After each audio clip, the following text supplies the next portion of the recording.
All right. Greetings. Welcome back to Blackbird News, where everything is connected. How y'all doing? Good to see you. So sorry for the late start. Just issues, technical issues. But got them resolved. And we're all here. So thanks for hanging out. We're live on YouTube, Rockfin, Callin, and on Twitter.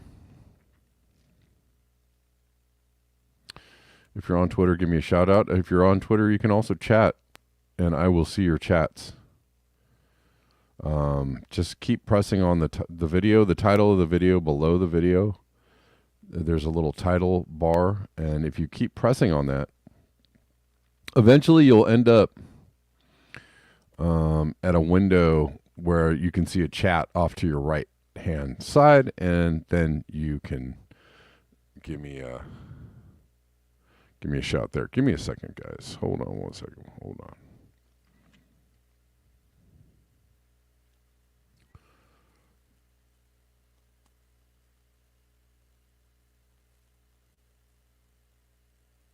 But thanks for hanging out, people. I appreciate you.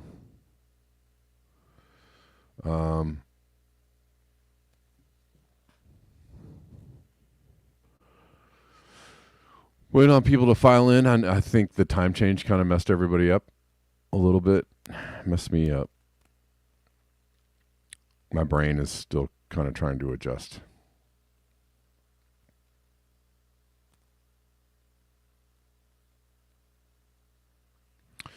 Giga Bane asks, can biochar filter nanoplastics from the water? Does anybody know an answer to that? I don't know.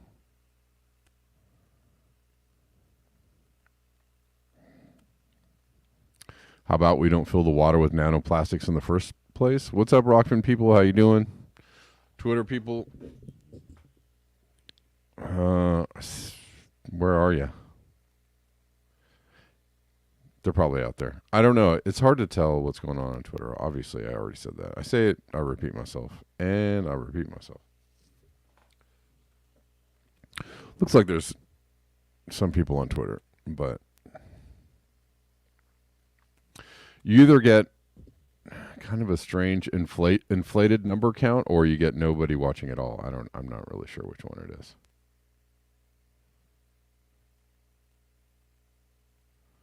All right, let's get into it. Where are we? By the way, if you want to support the channel and you like getting the show coming to you for free, all the way free, every day at 9 a.m., Monday through Friday, you can support. Many ways to support. Some of the best ways to support, I'll show you. There's Zelle, there's PayPal, there's Venmo, there's Cash App, there's buying me a coffee. All those ways are cool. You can Patreon me, you can super chat me, super ray me, all the things.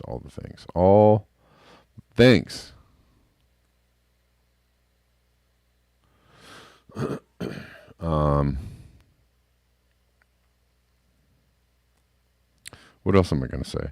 I'm going to do an octopus show today, I think. And I'm going to do it at noon. So if anybody's interested in the octopus show, it's 12 p.m. Pacific Standard Time. Come on through.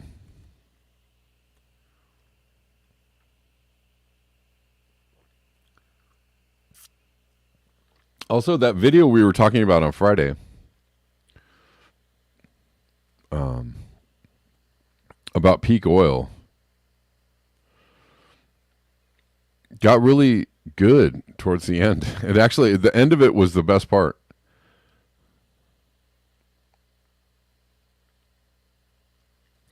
Denver says a lot of the stuff they brand as charcoal oriented, like soaps and hair dye, is actual coal tar, which is a dangerous carcinogen. Well, I think he's asking about biochar, which is basically charcoal made from burning things, right? An adsorbent, is that?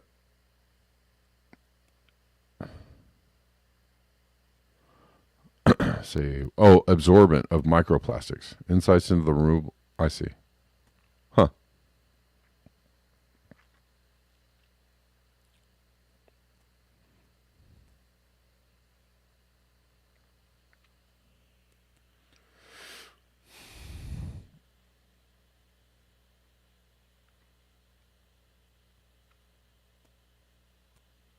The major conclusions drawn from this review include emphasizing the significant potential of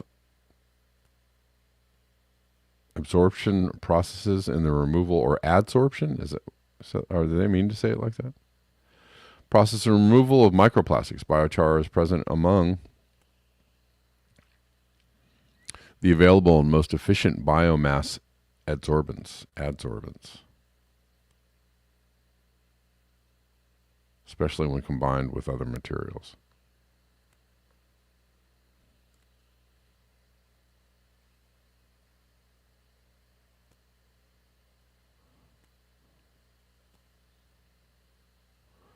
Hold on, please.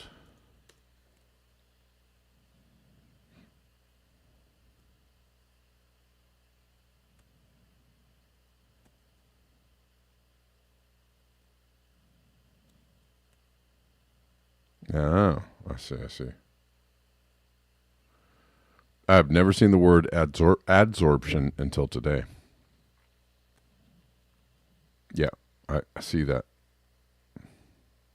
Yeah, anyway, so that video that we were kind of watched a bit of the other day was really good. I watched the whole thing. I don't know how many of you all watched the whole thing, but what I was thinking of, probably not today, but maybe tomorrow. I don't know. I might just roll the whole thing and do like a watch along. If you guys are into that kind of thing. It's about an hour and some change. The end of the video was it got better towards the end, I think. But it was pretty good discussion. So it might be.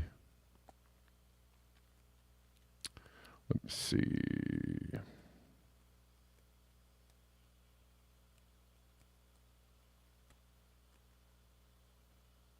That's hilarious.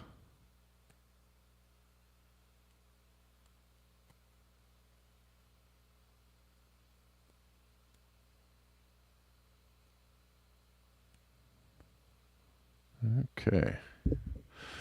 Somebody's contacting me about students I don't even have. That's funny. Can't help you with that one.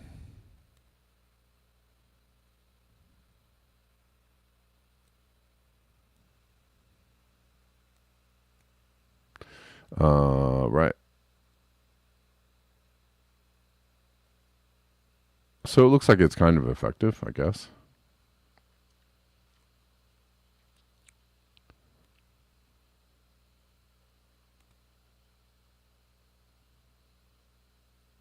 All right. So anyways, I'm thinking about doing that maybe tomorrow. We'll rewatch that video and we'll watch the whole thing and maybe do a watch along. That might be cool. That might be fun.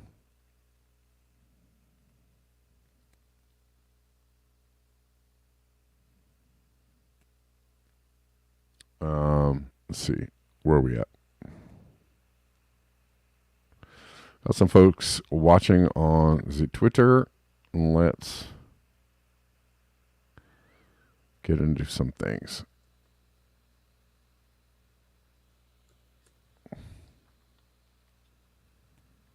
In New Hampshire, they're experiencing flooding.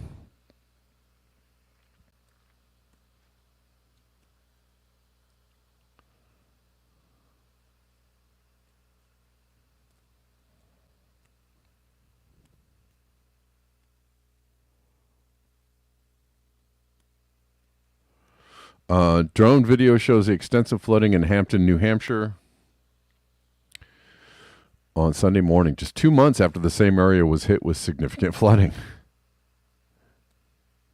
It's just some regular stuff, you know. A lot of people saying like, maybe I'd move. Maybe it's time to move. Yeah, maybe.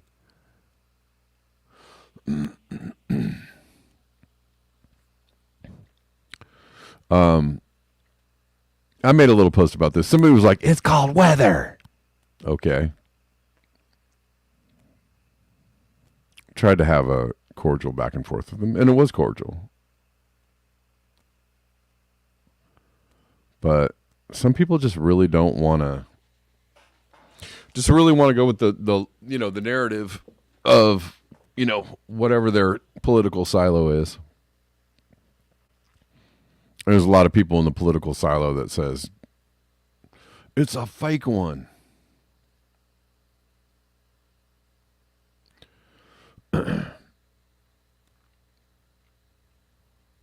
And I don't know, it doesn't look very fake. Sea levels seem to be rising, right? You see this happening especially along the East Coast. The East Coast seems to be getting it pretty severely, but we also see it on the West Coast too, right? Didn't we just see massive surf and massive swells coming on shore, rogue waves and whatnot in California, Southern California? So it's definitely a thing that's happening. The seas are getting higher. So it's kind of hard to just deny that outright.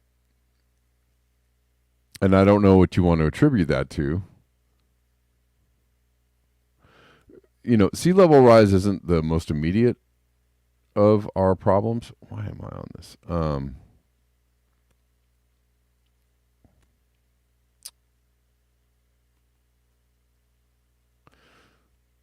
It's not the most immediate of our problems. However, it's kind of one of those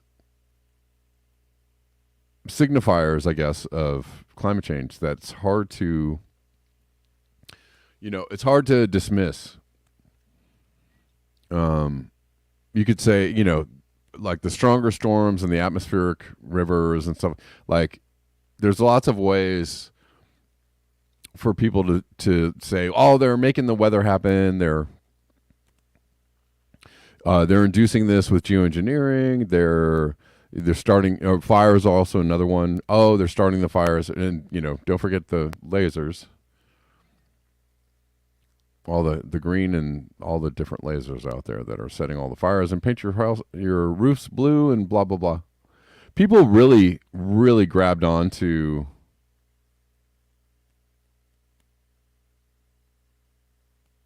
You're from New Hampshire, Kevin? Okay. It's called weather. Well, I kept it cordial. Denver.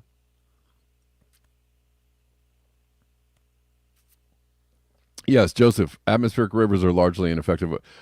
Yeah, and also, I would think atmospheric rivers are also an effect of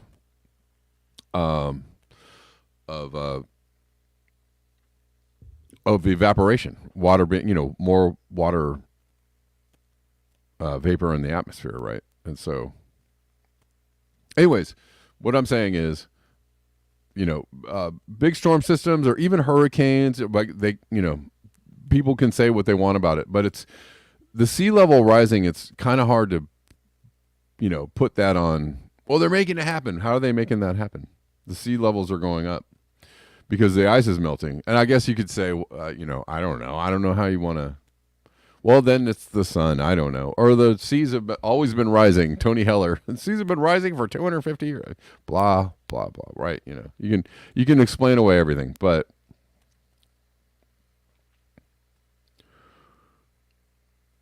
it kind of gets a little silly.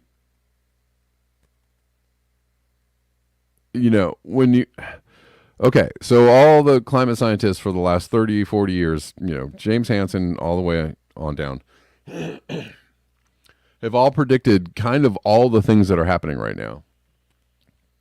They said, in 20 years, 30 years, 40 years, whatever, we're going to have this, this happening, more wildfires, more, seas are going to rise, and we're going to have high tide events, and we're going to have, stronger storms, and we're going to have extreme weather, and all of that is happening. Now, not to mention that the temperatures are going to go up.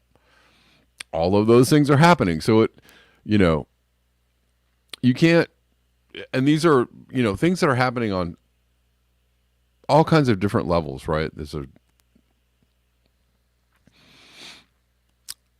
I mean, you can run around trying to explain away each different event, but then, you don't ever stop at one point and go and say all of these events were predicted to be a part of the climate changing and the planet getting warmer. Could it be that the planet is getting warmer? I mean, I don't know.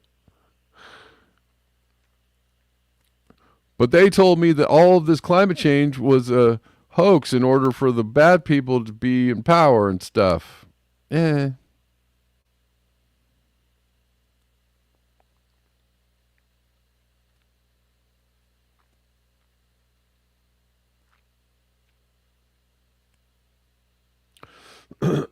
Osama says here in the eastern U.S., it seems every time I have a long trip to drive, there are unbearable torrents of rain. There are torrents of rain here too. That's what's crazy is and not just this year, but several years in a row, because I'm alive and I have a memory and I can remember things and I am in the same place. Right, I'm not just imagining this, but for the last, I don't know, I'm going to say 3 or 4 years, every winter, we don't get just rain anymore. Like Southern California, sometimes, there's a famous song about it pouring, but a lot of times it doesn't rain that much here. And when it does rain, it's kind of like a misty, like a almost spitting type of rain. Yeah, and it's very short lived, and right, like those those pouring events don't really happen very often. But for the last 3 years in a row, at least, every rainstorm is just this massive dump, is a huge, massive, hours long dump, and like that, I just don't remember that at any point in my life living here. That's a completely new weather pattern. And, yeah, 1 year, having a year of that, 1 year of that is one thing, but like having several years in a row through a La Nina and an El Nino, it tells me that something is awfully different here. And people can see it. Regular people can see it. Average people are like, huh, things are a little bit, things are quite different.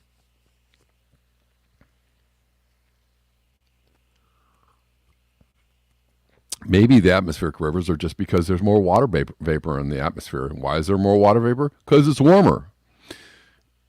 Maybe the sea levels are rising because it's warmer, because all the ice is melting. Greenland, Antarctic, Arctic.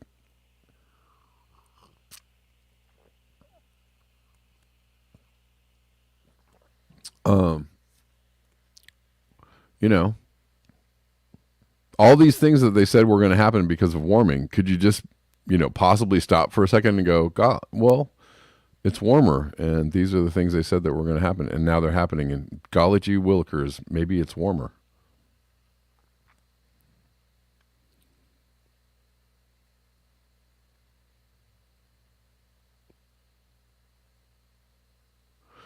Let's keep it moving.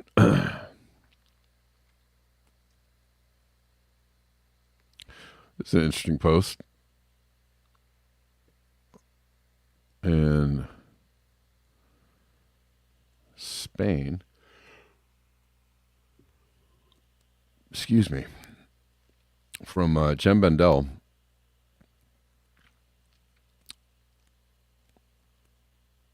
Olive oil becomes most wanted item for shoplifters in Spain.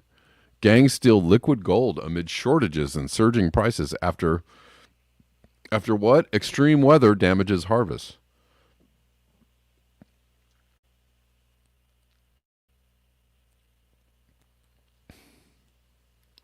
But they're doing it. They're making the extreme weather happen to damage to get the I don't know. Maybe or maybe it's just warmer. Maybe it's just warmer on the planet Earth and things are all messed up. Maybe it's just that. Olive oil has become the most stolen product in supermarkets. Organized criminal gangs targeting the liquid gold to resell on the hidden market.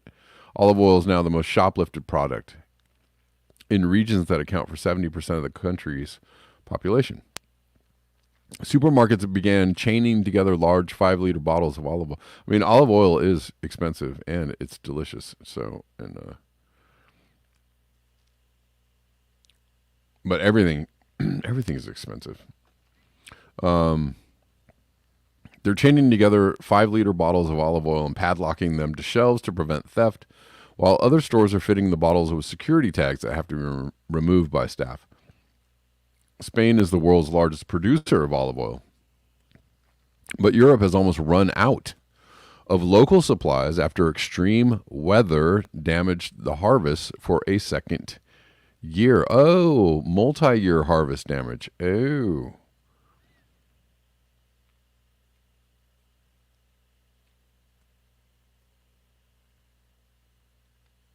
What happens if it's 3 years in a row? What happens if it's 5 years in a row?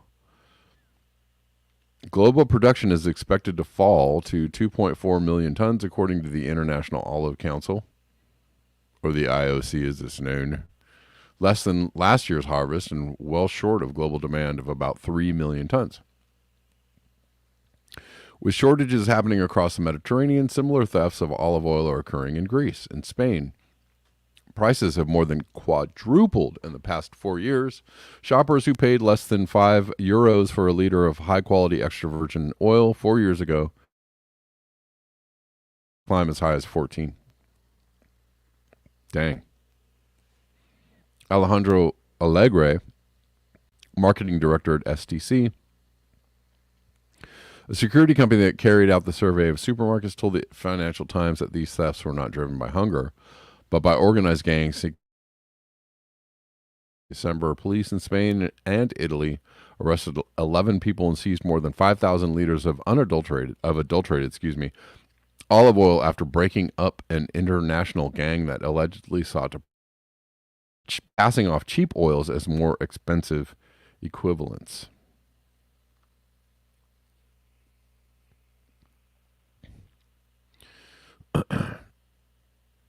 Anyways,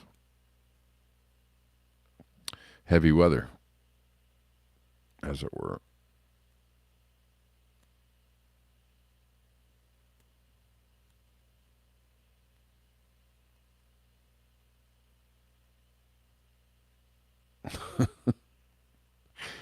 All right, let's keep going.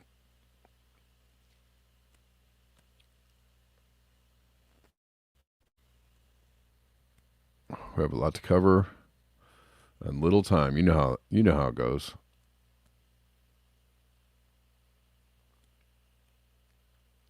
Leon Simons, the whole of the Atlantic Ocean has been extremely hot the past 3 months. Did someone say no acceleration of warming?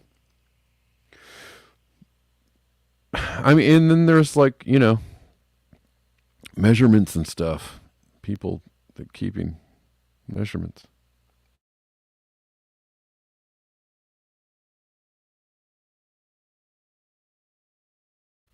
So this is from 1997 or so, when things were somewhat stable. You had the ups and you had the downs and the downs and the ups, and now you just have up. just up. And the last few months have looked like Bitcoins.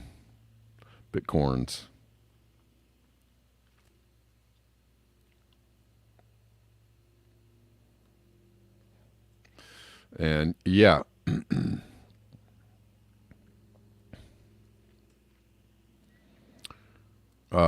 this one's for Deline.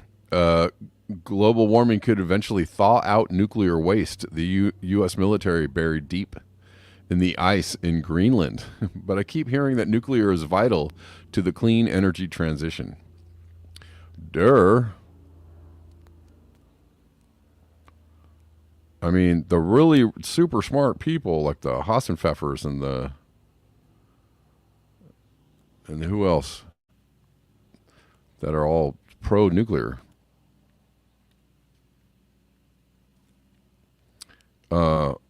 What happens when you can't control it, or when you can't control the nuclear exists in a Goldilocks zone like everything else that humans do. Everything else that humans do.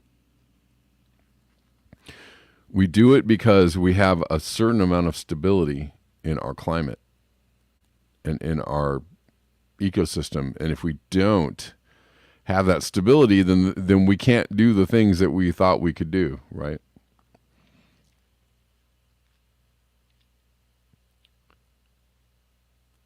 An unexpected climate change problem. Well, I mean, it wasn't unexpected by everybody. Quite a few people expect the unexpected. Expect the unexpected.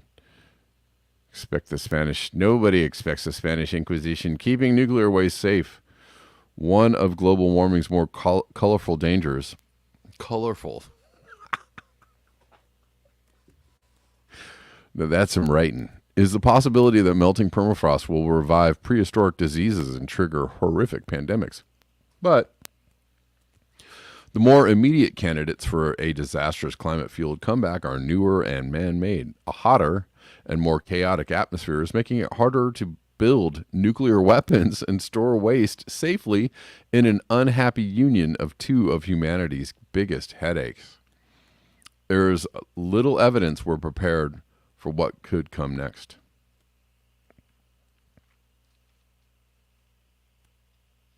Oh, Colin, sorry about that. All right, let me get this down for you. Thanks for letting me know. My phone is super buggy right now. I'm not really sure why. That's part of the reason. One of the reasons I started the show so late is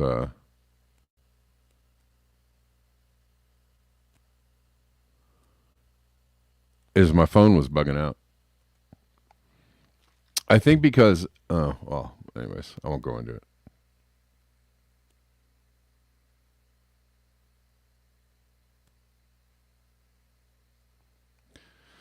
Chris says, I learned about all this about 10 years ago, and it's been very hard just going to work and to function normally. Everything seems pointless at this time. I did rebooted the phone, Osama, but I don't know. It's just being buggy. I'm not sure what's going on. I have an idea. I'm running a VPN on my phone, and that's probably why.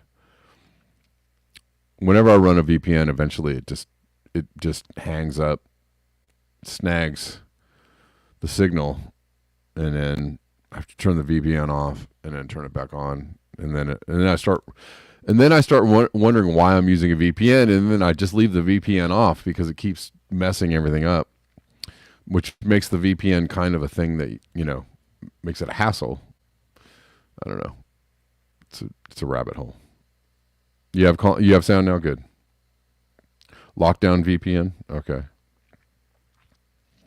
Yeah, that's what I've been trying to find a VPN that doesn't like snag up everything. Anyways. After a few hours. Sometimes, I don't know, whatever. Sometimes it works for a while, but then eventually it just stops working. I guess you just got to do that. Maybe I should just make it part of my day, like in the morning, just switch my VPN IP or switch it on and off, and then just go about my day. All right. We got a stark reminder last week when one of the wildfires scorching the Texas Panhandle came perilously close to the Pantex nuclear weapons facility just outside of Amarillo. The plant shut down briefly, and the workers scrambled to build a wildfire barrier, raising the question of why a nuclear weapons facility in the parched Texas Panhandle didn't already have a wildfire barrier. Well, we just didn't think of that.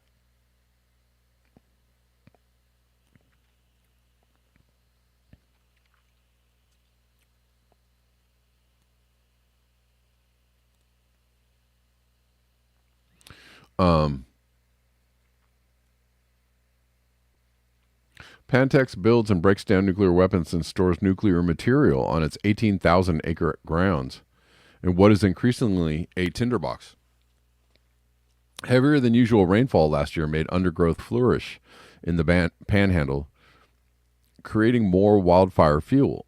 Then a freak winter heat wave fueled by hot, dry winds from Mexico made conditions perfect for the worst wildfires in Texas history. There you go, the conditions.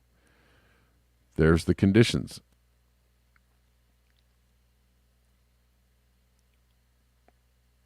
And you can talk about lasers and all that kind of good stuff all you want, but the conditions are there for, I think somebody said it was power lines, right? This cycle, wet seasons followed by hotter, drier, dry seasons, leading to roaring wildfires. I wonder if that has to do with all the tumbleweeds too. We watched the other day in Utah. They will become increasingly routine as the planet warms. The wildfire risk for Amarillo, I want to call it Amarillo, over the next 30 years ranges from severe to extreme, according to the climate data group First Street Foundation. Such conditions will continue to threaten not only Pantex, but nuclear sites around the world. Remember Fukushima? I know that wasn't extreme weather, but, anything, whatever, earthquake, tsunami.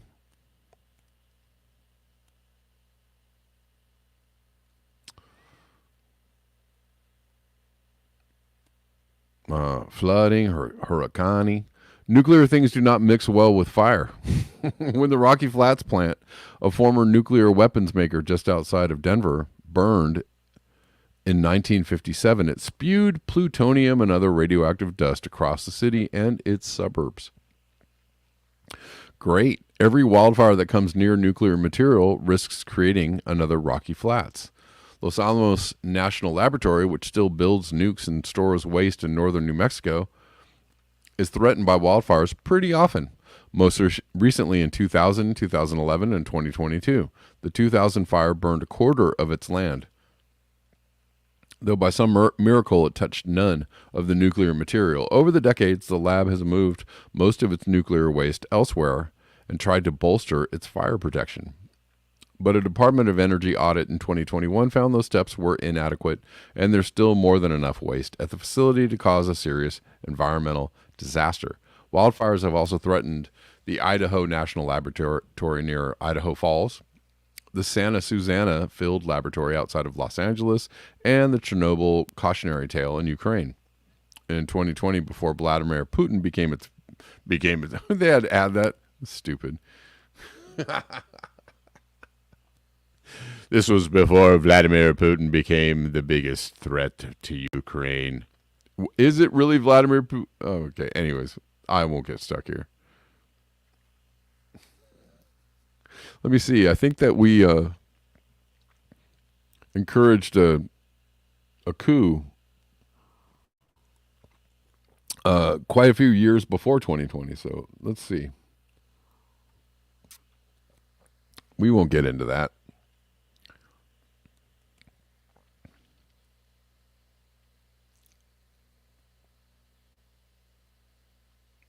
Oh, yeah.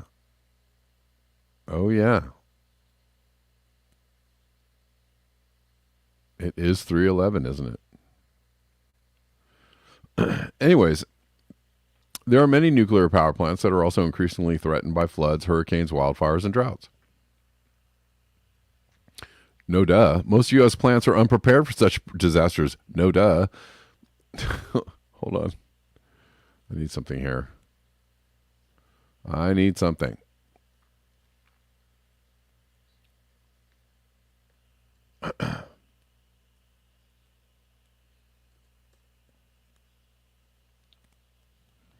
Where am I? Nuclear power could be a crucial part of a clean. There we go. It was a little early.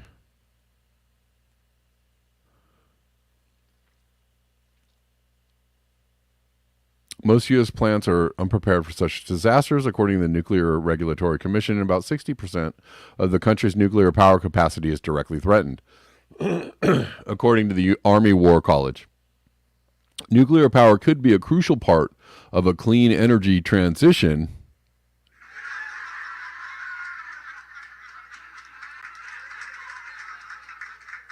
but not if it comes with a high risk of multiple Fukushima-like catastrophes.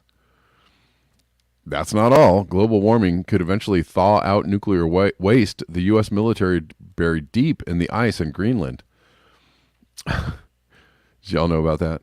A recent Government Accountability Office report pointed out the same report warned rising sea levels could disturb and spread radioactive waste in the Marshall Islands, the site of dozens of Cold War bomb tests. There's also a big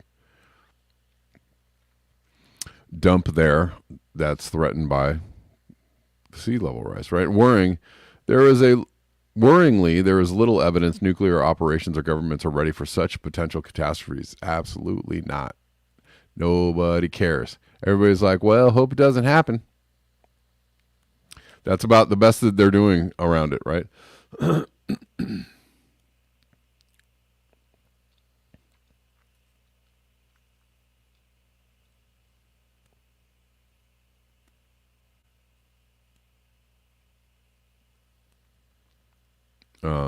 Let's keep going.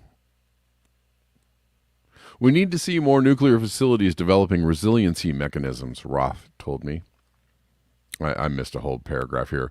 Worryingly, there's little evidence nuclear operations or governments are ready for such potential catastrophes, warns Nicholas Roth, Senior Director of Nuclear Material Security at the Nuclear Threat Initiative, a nonprofit group. He points to the COVID-19 pandemic as an example. Few sites had planned for an extended crisis that made in-person management difficult. A rapidly changing climate makes such extended or serial crises more likely. We need to see more nuclear facilities developing resiliency mechanisms, not just because of wildfires. We are entering an era where rapidly evolving risks are impacting nuclear operations. The first thing site managers can do is get nuclear waste to safer locations. That's easier said than done. Few places are exactly begging to import nuclear waste, but the time to look for alternatives was yesterday. Operators can also help one another by freely sharing their experience and expertise. Well, great. As Roth says, happened during the pandemic, and they shouldn't be left to fend for themselves. Some outfits are run by the U.S. government, but many others aren't. All will need broad logistical and financial support to avoid disasters whose effects will reach across society. Places like the Texas Panhandle face obvious climate risks, but we're learning all the time there are no real safe havens when the atmosphere goes haywire. All right. I mean, this is a point brought up many, many times. But one of the people that bring this up the most is, Guy McPherson. I don't really hear other people talking about this. But McPherson's, worries, concerns, and arguments about the stability, sustainability, and logic in using nuclear power, weapon. No, but I mean, it's kind of, that's like an add-on to the frightening nature of climate change, right? Like, nobody wants to talk about climate change or think about climate change because it's a terrible subject, right? And it looks kind of bleak, and nobody really wants to, grapple with it emotionally or mentally because it feels like there's not much we can do. But when you start talking about the inevitability of, hundreds of nuclear power plants melting down all over the planet because of climate change, or just the grid going down, right? All, everything going. What if we had a massive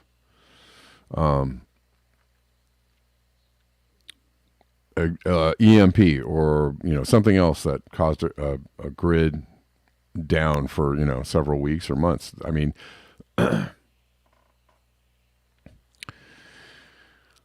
the thought of nuclear power plants melting down all over the planet is not something that people really want to deal with, but that is actually the reality. And again, nuclear power, like anything else we do, depends on a Goldilocks zone. And once you're outside of that, all bets are off.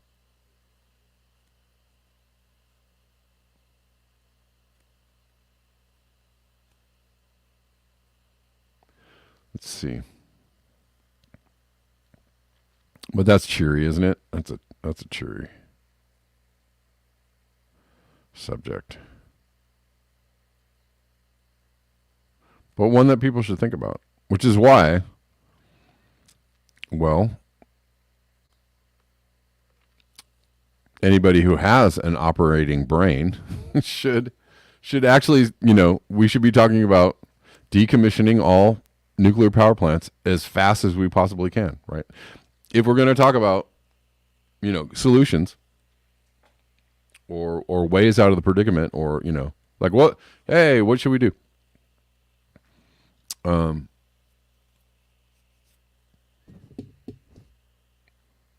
People ask people all the scientists, politicians, whatever, what's the answer? What's the actual, well, here's the actual answer.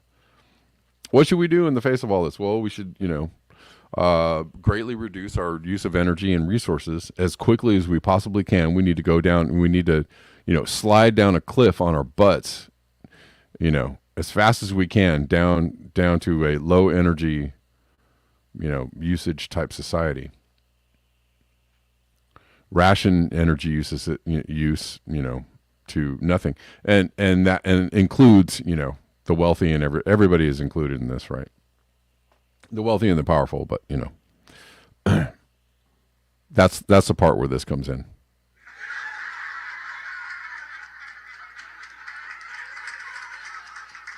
Anyways, but the other thing, while we're sliding on our butts as fast as we can down the hill towards a low energy society, we should be decommissioning every single nuclear power plant on the planet as fast as we possibly can, because there's no way to manage those nuclear power plants when society breaks down, regardless of what the cause, whether it's climate change or anything else. When things just break down to the point where we can't keep these things going, that's what we should be doing. Why we still have some stability, right? Why we still have a modicum of global stability and the wherewithal to do it. We should be decommissioning things. Yes, and Delene, yes, I know it takes a long time.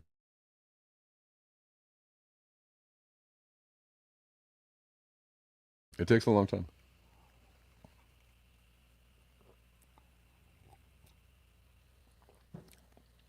Yes, Jazz, that is important. What Emma Stone was wearing is important, of course.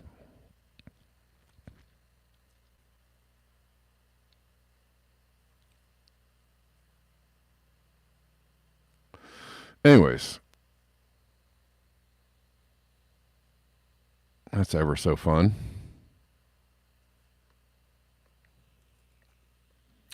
To think about.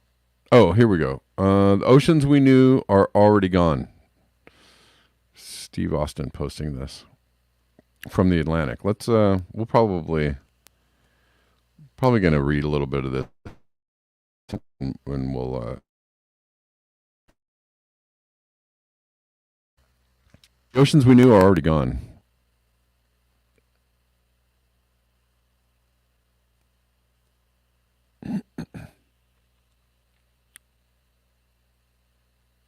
As far as humanity is concerned, the transformation of our seas is effectively permanent, as far as humanity is concerned. Even after nearly 3 months of winter, the oceans of the northern hemisphere are disturbingly warm. Last summer's unprecedented temperatures, remember the hot tub waters off the coast of Florida, have simmered down to a sea surface average around 68 degrees Fahrenheit in the North Atlantic, but even that is unprecedented for this time of year. The alarming trend stretches around the world. 41% of the global ocean experienced heat waves in January. Again, I want to hear the space laser geoengineering, blah blah blah, excuse for that.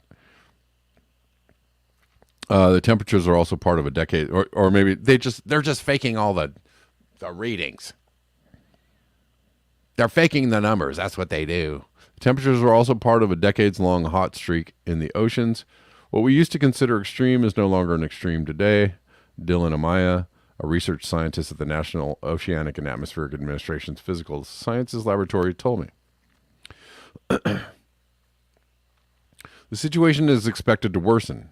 Research suggests that by the end of the century, by the way, if they were actually like faking all the numbers, or there's some big data manipulation, if you actually have like serious proof and not just somebody on a website somewhere going like making some shit up about how they're faking the right. If you actual data, a scientist, and many points of data that shows that somebody is faking something, please send it to me, because I'll gladly cover it. I will happily cover it and go like, oh, yeah, maybe they are faking it. But there, don't send me one dude. Don't send me, one dude linking to Tony Heller, or one dude, just, anyways, yeah. Just one random dude on the internet is not enough. See, it's all fake. He said so. No, that's not enough. That's not enough. Anyways.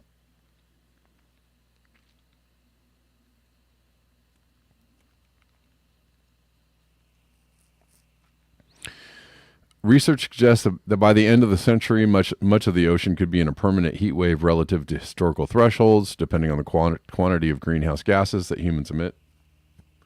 Many other changes will unfold alongside those hot ocean temperatures. Stronger hurricanes, rising sea levels, unmanageable conditions for marine life. Our seas, in other words, will be altered within decades. How about already altered? Many detailed climate projections focus on the state of the oceans by 2100, a short time frame that allows for relative certainty.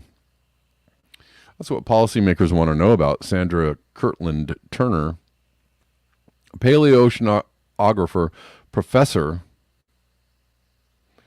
at UC Riverside, told me it's also a year in which many people being born today will still be living, witnessing the consequences of what we're doing currently, but Earth has many, many millennia ahead of it. And that deep future is being shaped by the burning of fossil fuels happening right now.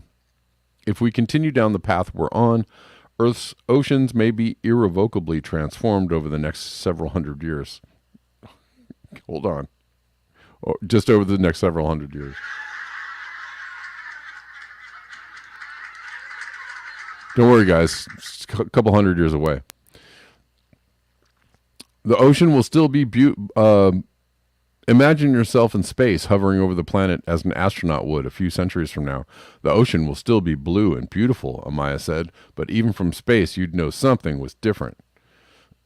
And the closer you got to the waves, the more clearly you'd see how things went awry. Right away, you'd notice unfamiliar water in Earth's polar regions, huge swaths of ocean that you wouldn't otherwise have seen in the past because they would have been underneath sea ice, Amaya said. Greenland and Antarctica have been steadily losing ice for decades, and even thus far, the changes we've seen are more pronounced than any we had projected. Fiamma Straneo, a climate professor at the Scripps Institute of Oceanography, told me, if global warming reaches and stays in the range of 2 to 3 degrees Celsius above pre-industrial norms, the West Antarctic ice sheet could be lost almost completely and irreversibly over the next several millennia.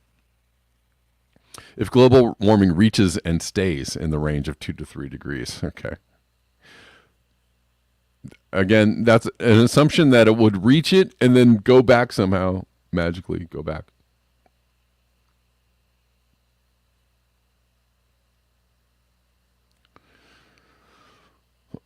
You could also discern with the help of Earth-observing satellites that the way the oceans move.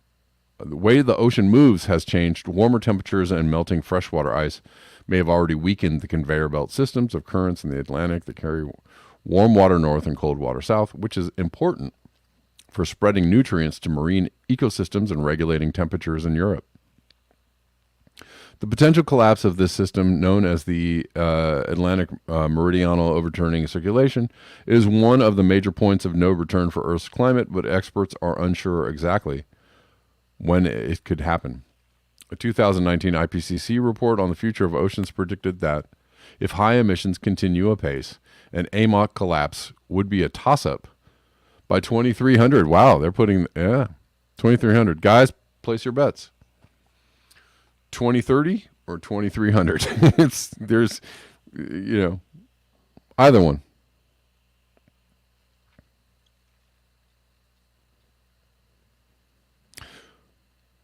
Closer to Earth's surface, familiar coastlines would be gone, buried under encroaching seas. If emissions continue as they are for another century, sea levels may be nearly 50 feet higher in the 2500s.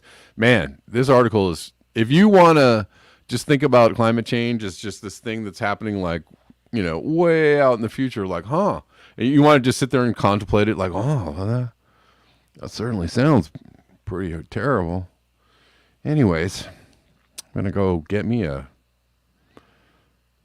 cheeseburger. Eat cheeseburgers if you like cheeseburgers. I don't know. I just chose cheeseburger. Going to go get me some Chick-fil-A. I don't know. Whatever you want. Right? This is if you want to just think about climate change as an abstract thing that probably won't affect you or your children, then this article is for you. A bird's eye view would reveal signs of fish and marine mammals tracing new paths through once icy waters and quiet zones in the once bustling tropics. Hundreds of years from now, polar seas might be particularly attractive to marine fauna for several reasons. First, warmer seas absorb less oxygen, even as slowed-down currents inhibit the natural mixing between the shallow and deep parts of the ocean, preventing the oxygen that does get absorbed from reaching the depths. Growing stratification also prevents deep-sea nutrients from rising to the marine life that needs them in the upper oceans. Hundreds of years from now, many species might adjust to these conditions by migrating poleward toward colder waters. Hundreds of years from now. You know that fish are already migrating northward right now. In 2024. Fish are already migrating north, right? Fish populations have already migrated to new places because. So, but don't worry, hundreds of years from now, that's what it is.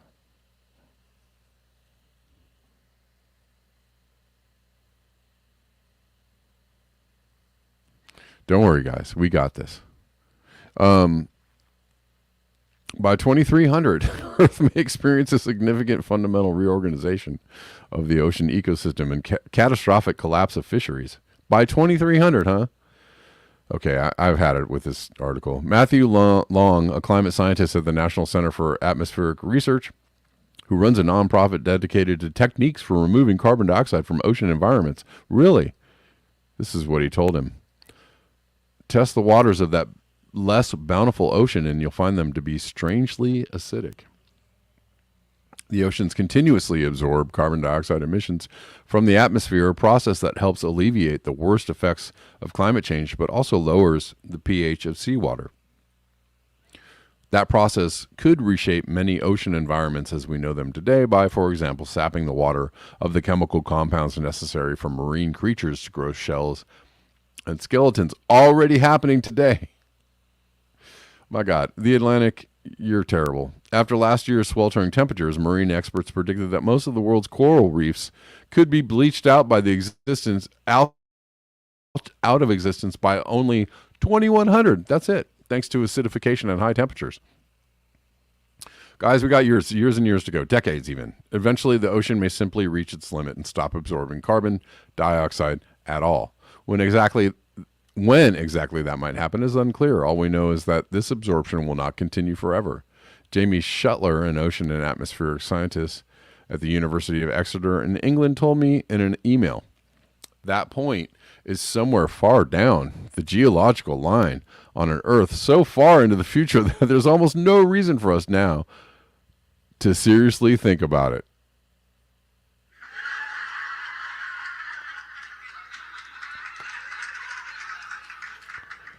That's a good one, Jamie. You guys are terrible. All right, I'm not going to read this anymore. Or should I? Do we need to spend any more time on this? I'm having a hard time continuing this reading because it's just so.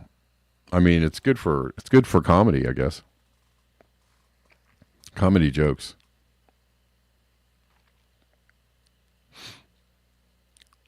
There's no reason for us now to seriously think about it. That's what they're telling you in the Atlantic. There is no reason seriously to think about it right now. It's so far down the line. It's way out there. Guys, it's way out there. It's just so far away. We don't have to worry about it. But one day we might.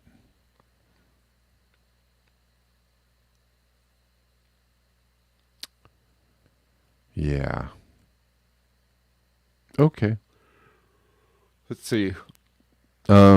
See if there's any other good ones in here. Eventually, hundreds of thousands of years from now, she told me. This is, who's this? Someone else. Who is it?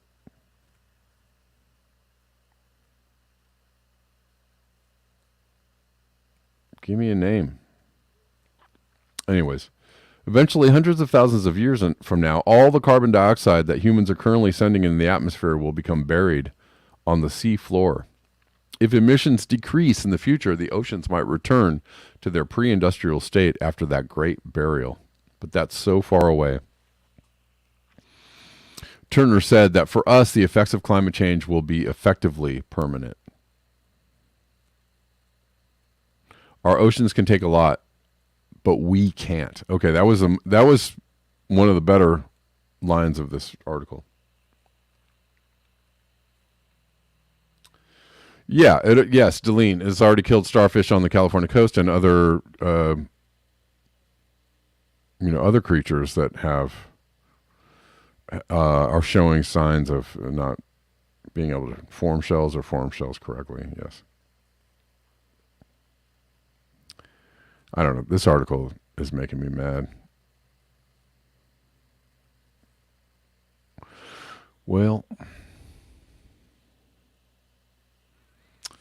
I don't know. We didn't really learn a lot from that one, other than humans. Whoever writes for the Atlantic is really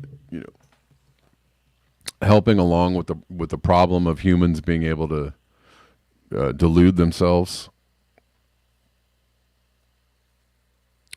We do that really well. This is not a time for delusion. I think this is a bad time for delusion, as far as that goes. Oh, I mean, climate change, sure, but it's it's not that bad. It's far away. I mean, maybe in a couple hundred years it could be bad. I don't know. It's I don't know. I don't know if we need more of that.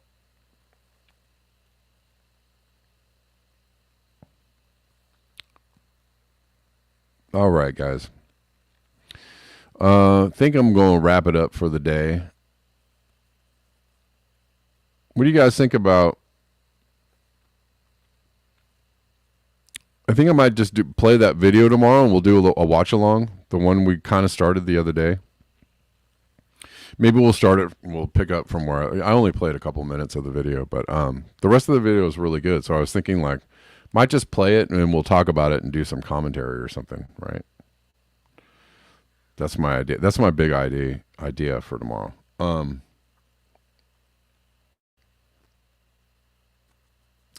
Leave it with the Jazz Farm says the history of humanity over the centuries has been complete madness. What makes anyone think it will ever change?